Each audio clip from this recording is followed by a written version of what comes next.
Hello and good morning, students of class 12th. Today in our accountancy class we are going to continue our chapter number 6, that is financial statement of not for profit organization. Okay, आज हम ये start करेंगे. Illustration number 10 तक I hope आप सभी के questions हो चुके हैं. 11th देखिए, इसके अंदर सब्सक्रिप्शन रिसीव किया गया है by royal club. Year ended at March 31st 2016. Okay, तो इसका मतलब हमारा साल कौन सा चल रहा है? 15-16 का.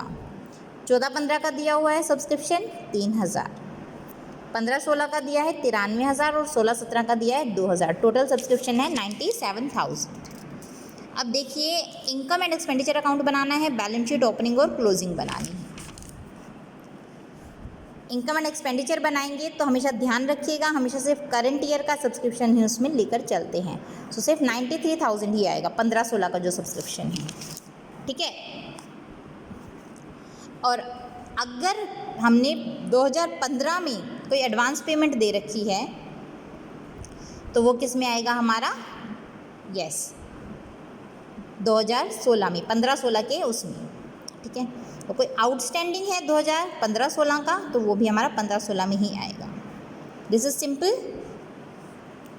12वां क्वेश्चन है, रिसिप्ट एंड पेमेंट अकाउंट हमें गिवन है 31 मार्च 2016. इसमें भी 15-16 का साल ही चल रहा है हमारा. सब्सक्रिप्शन 15-16 का दिया है 96,000, इसको लेंगे इनकम एंड एक्सपेंडिचर में.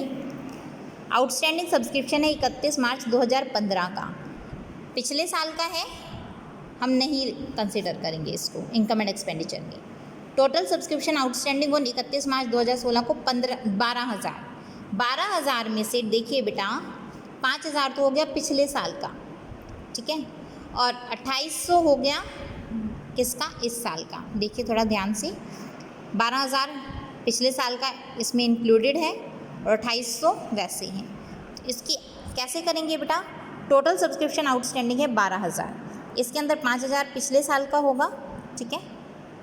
जिसमें से 3,000 पेड हैं, तो अब कितना रह गया? 2,000. तो 12 - 2 10,000, रिसीव्ड इन एडवांस 2,800. तो ये दोनों क्या हो जाएंगे? ऐड हो जाएंगे. तो इनकम एंड एक्सपेंडिचर हमारा कंप्लीट हो गया. सिंपल है. नेक्स्ट वन, अगर कोई आइटम है, ठीक है, करंट ईयर से रिलेटेड एक्सपेंसेस हैं, उसको इनकम एंड एक्सपेंडिचर में डालेंगे. रिसिप्ट एंड पेमेंट अकाउंट हमें गिवन है. पहले ये देखेंगे कि वो रेवेन्यू नेचर की एक्सपेंसेस है या इनकम है, या कैपिटल नेचर की एक्सपेंस है या इनकम है. फिर उसके अकॉर्डिंग इनकम एंड एक्सपेंडिचर में हम डालते हैं. ठीक है. अगर रेवेन्यू नेचर की है तो हम डालेंगे, अगर कैपिटल नेचर की है we will not make it entry in the income and expenditure account. Alright. देखिए, आउटस्टैंडिंग एक्सपेंसेस का कैसा केस रहता है हमारा इनकम एंड एक्सपेंडिचर बनाते हुए? Rent paid during the year. अगर outstanding rent at the end of the year दिया हुआ है, ठीक है, हम उसको ऐड करेंगे क्योंकि वो इसी साल का आउटस्टैंडिंग है. अगर outstanding rent at the beginning of the year है, मतलब हमारे इस साल की शुरुआत में आउटस्टैंडिंग दिखाया हुआ है, it means it is the outstanding rent of the previous year. Previous year का खर्चा तो हम इसमें दिखाते नहीं है ना, तो इसको लेस कर देंगे. On the other hand prepaid expenses में उल्टा हो जाएगा. Prepaid insurance eight the end of the year, it means it is the prepaid for the next year. ठीक है. नेक्स्ट ईयर के लिए प्रीपेड है तो ये हम लेस करेंगे. Prepaid insurance at the beginning of the year, starting में किया गया है प्रीपेड, मतलब पिछले साल हमने पे किया है, तो इस साल के लिए पे किया होगा, तो we will make it add on the debit side of income and expenditure account. Simple.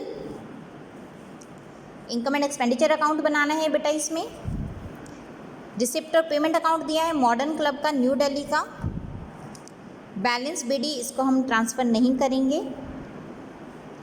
Subscription 56,400 है, ये रिसिप्ट साइड आएगा. ठीक है. कुछ नहीं दिया है तो हम मान के चलेंगे 56,400 ही आएगा. इंटरेस्ट है हमें रिसीव हुआ है, ये भी हमारा 300 इनकम एंड एक्सपेंडिचर में क्रेडिट साइड जाएगा. डोनेशन ये भी जाएगा. डोनेशन फॉर बिल्डिंग फंड ये हम नहीं लिखेंगे क्योंकि ये स्पेसिफिक फंड है, ये यहाँ पर नहीं आएगा. ये लाइबिलिटी साइड जाएगा, किसमें? बैलेंस शीट में.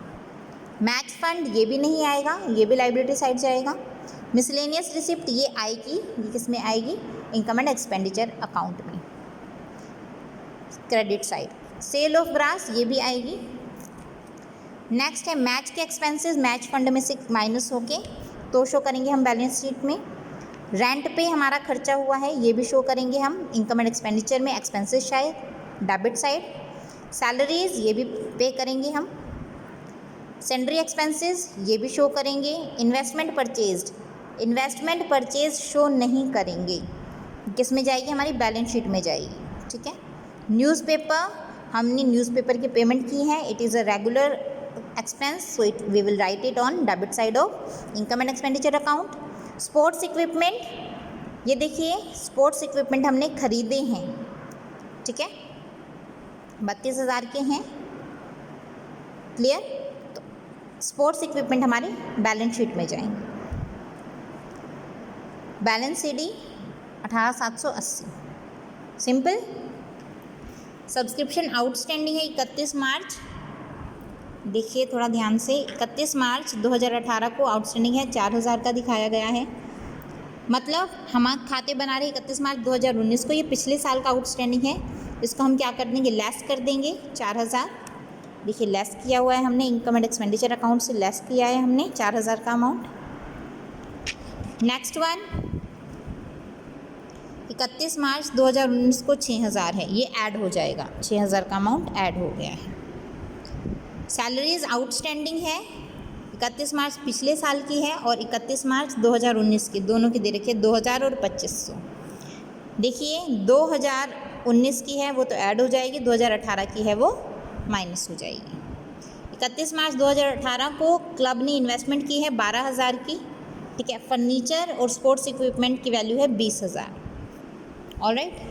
फर्नीचर देखिए स्पोर्ट्स इक्विपमेंट थे 32,000 के, अब कितने के रह गए 20 के, तो 13,000 का क्या लगा, इस पर डेप्रिसिएशन लगा।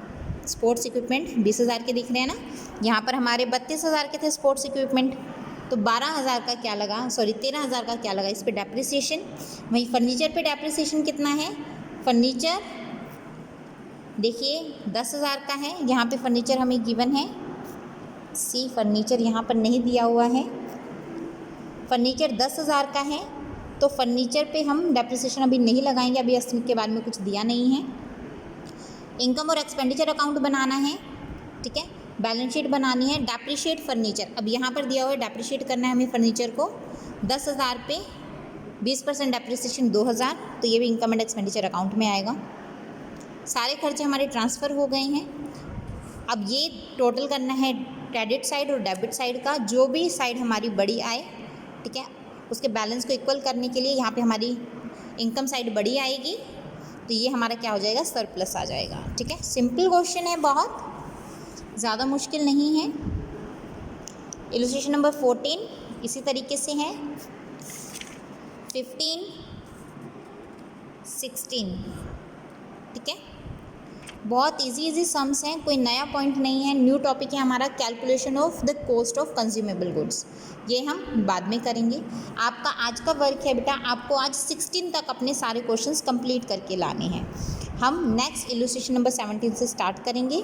So that's all for today, thank you.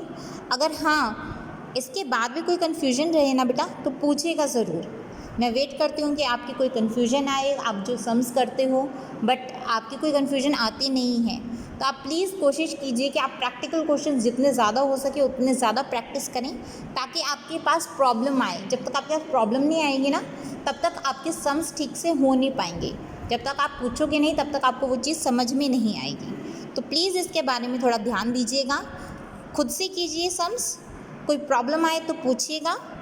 That's all for today, thank you बेटा।